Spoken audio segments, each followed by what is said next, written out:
Ser podcast. Luis, buenas noches. Buenas noches, Laura, ¿cómo estás? Bien, bueno, lo primero trasladarte todo el pésame del mundo en nombre del equipo de El Faro. Y es que el mundo de la cultura y de la magia está de luto.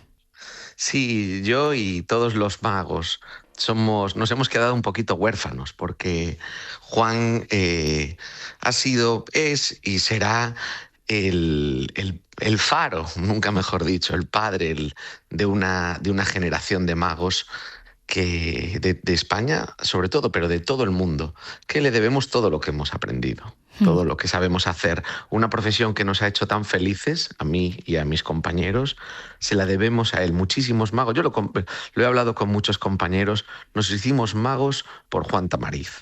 Totalmente, eso lo estáis diciendo en los últimos momentos, ¿no? En estas últimas horas recordándolo, aunque ya le citabais muchos como referencia. ¿Tú qué primer recuerdo tienes de él?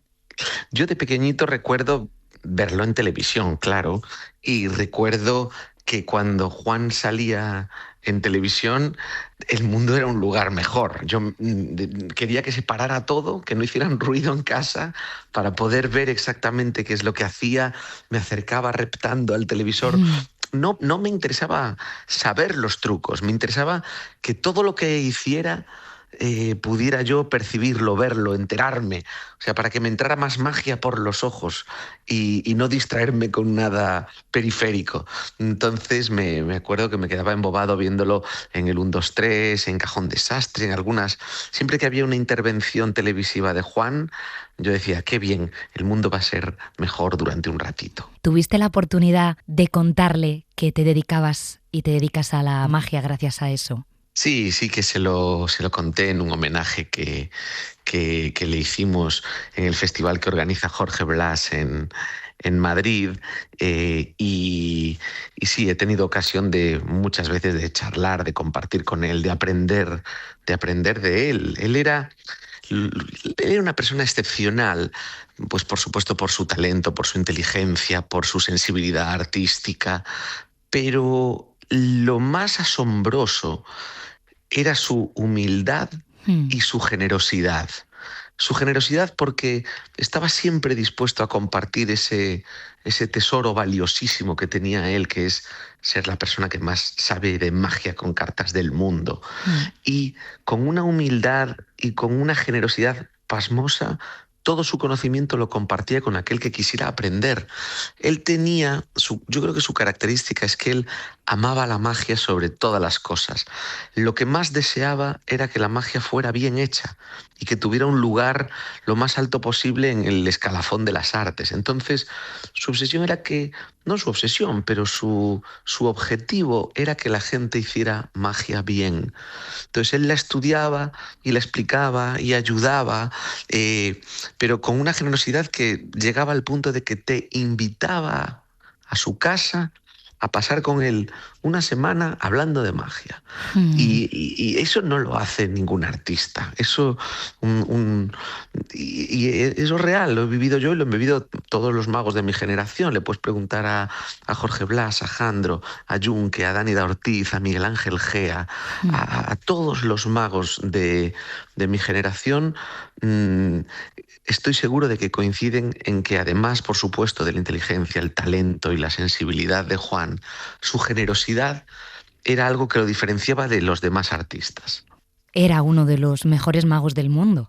Todos los magos del mundo, cada vez que entraba Juan Tamariz en una habitación, se quedaban quietos y paralizados como diciendo, mira, está ahí la leyenda, está ahí el hombre de cuyos libros hemos aprendido todo lo que sabemos de magia con cartas.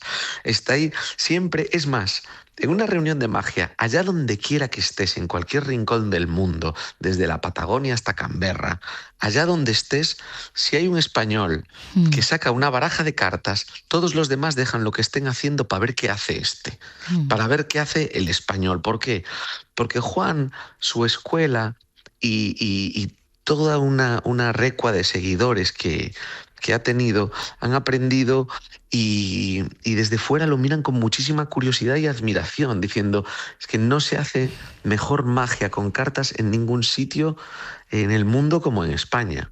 En ningún sitio del mundo se hace una magia con cartas como en España. Y eso se lo debemos a Juan Tamariz, que como también mencionaba yo en ese artículo, él en su generosidad y en su humildad siempre también menciona a los magos de los que él aprendió, que fueron Dai Vernon, Arturo de Ascanio, que era otro español, Fraxon, Fred Capps, magos de los que él aprendió, en los que él se apoyó, con los que él se formó, pero, por supuesto, después disparó esa magia a lugares donde nunca había estado la magia con cartas. ¿Qué supuso él de enlace entre el mundo de la magia y el de la televisión? Él, bueno, claro, él hizo magia en televisión, empezó haciendo un programa hace muchísimo tiempo con Julio Carabias, luego hizo, que era otro humorista y mago, en aquella televisión en blanco y negro. Yo creo que creo que estaba hasta rodada, estaba rodado en cine aquello. Y empezó ya desde muy, muy, muy, muy jovencito haciendo magia en televisión. Bueno, muy jovencito. Sí, sus inicios fueron magia en televisión, aunque su formación era de director de cine. Él estaba muy, muy, muy interesado en el arte cinematográfico. De hecho, esto poca gente lo sabe, pero la primera intervención de Carmen Maura en una película era un corto de Juan Tamariz llamado El Espíritu. Y ahí aparecía Carmen Maura haciendo de espíritu. Te hablo de un corto, pues no puedo decirte de qué fecha, lo tendría que buscar, pero lo podéis googlear, lo podéis buscar en donde se buscan las cosas, preguntárselo a la IA y la IA os dará la respuesta. Pues bueno. Él estaba muy, muy, muy interesado en el cine. Otra cosa que la gente no sospecha de Juan al ver a este hombrecillo así desgarbado y gritón es lo tremendamente culto que era. Su amor a todas las artes, a la música, era un melómano, pero también al cine, sabía de cine más que nadie, amante de la literatura, o sea, de la pintura, era una enciclopedia con patas. ¿Y qué sucede? Que toda esa sabiduría, todo ese conocimiento de todas las artes, él lo destilaba, lo condensaba y luego lo aplicaba a sus juegos de magia. De modo que él te hacía un sencillo juego con un cochecito que se detenía en la carta que habías pensado y tú te ibas súper feliz, pero te ibas feliz como si hubieras escuchado una sinfonía de Mozart, pero también como si hubieras leído un cuento de Chekhov, pero también como si hubieras visto una película de Capra, pero también, ¿por qué?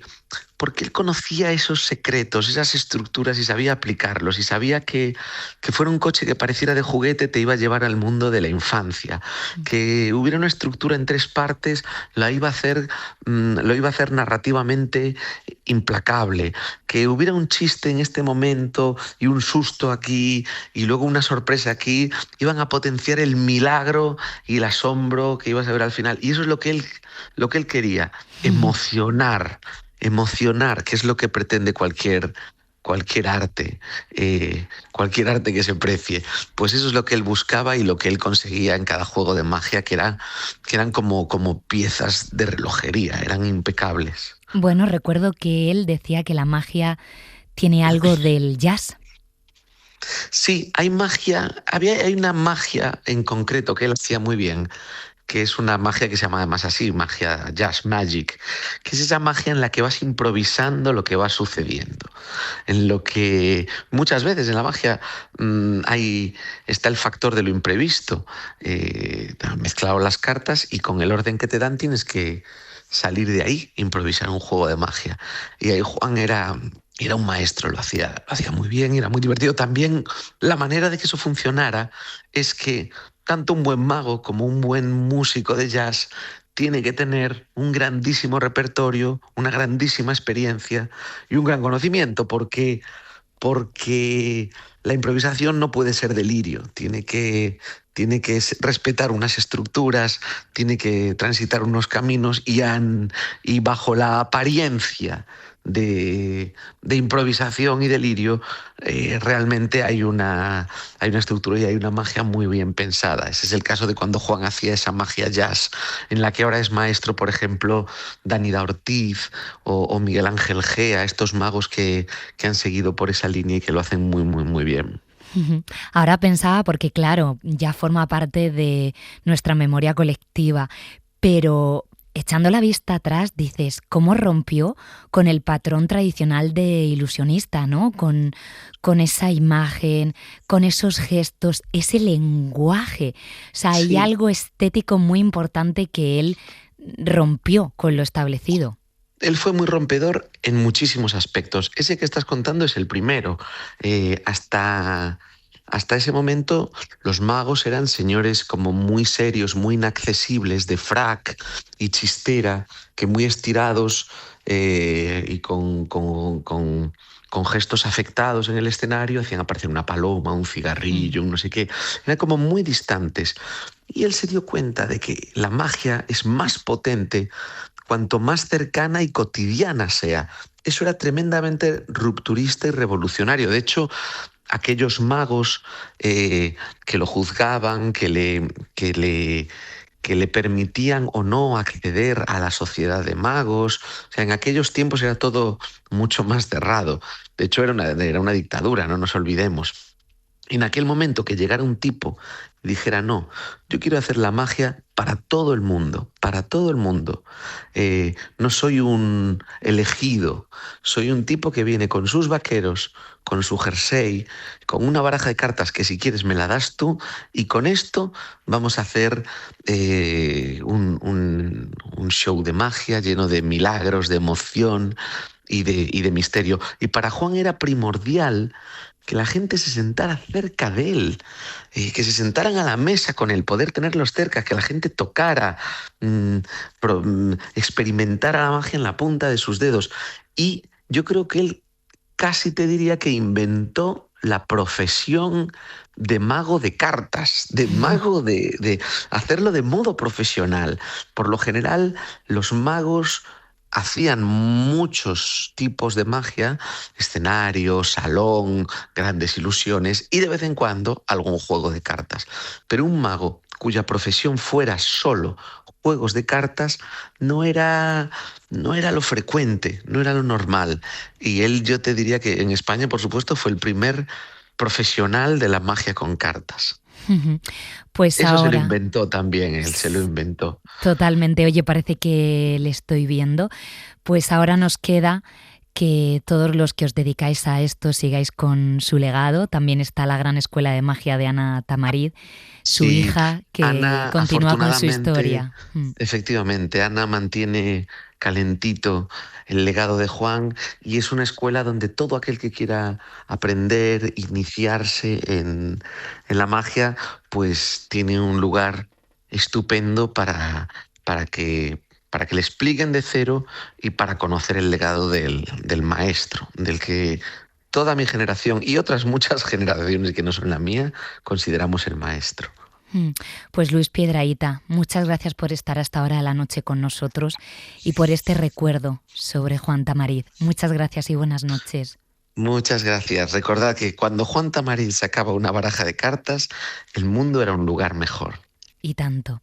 Un abrazo, hasta pronto, Luis. Adiós. Para no perderte ningún episodio, síguenos en la aplicación o la web de la SER, Podium Podcast o tu plataforma de audio favorita.